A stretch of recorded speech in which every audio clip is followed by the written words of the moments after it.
ഈ പൂരമൊക്കെ T V കാണുന്ന തൊട്ടല്ല കേട്ടോ, നല്ല പാടാ.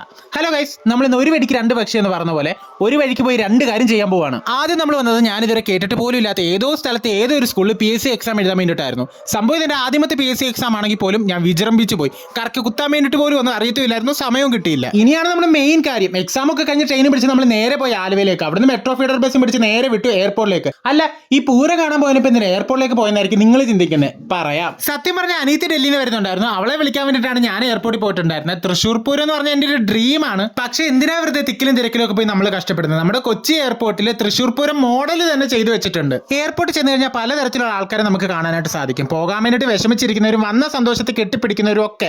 എന്നാൽ അവിടുന്ന് വന്ന എക്സൈറ്റ്മെന്റിൽ കൊണ്ടുവന്ന സാധനം മറന്നു വെച്ചിട്ടുള്ളവരെ കണ്ടിട്ടുണ്ടോ? അതാണ് ഇത്. അവസാനം ഞാൻ നിന്ന് എന്റെ ചോരയും നീരും പറ്റി എന്റെ കാലും കഴിച്ച് നിന്നപ്പോൾ ദേ വരുന്ന കുരിപ്പ് സ്ലോ മോഷൻ നടന്നുകൊണ്ട് അവളുടെ വരവ് കണ്ടെത്തുന്നു. അവൾ എവറസ്റ്റ് കീഴടക്കിട്ട് വരുവാന്ന്. തള്ളമാർക്കൊക്കെ ഇപ്പൊ ഐശ്വര്യറായുടെ പവറാ. ഇവനെന്തിനാ ഇപ്പൊ ഇവിടെ പറഞ്ഞു ചോദിച്ചാൽ സമാനമായ ഒരു അനുഭവം എനിക്ക് രാവിലെ ബസ്സിൽ നിന്നുണ്ടായി. ഒരു കിളവി എന്നെ കൊണ്ടൊന്നും പറയിപ്പിക്കരുത്. എന്നാ പിന്നെ ഓക്കെ, ബൈ.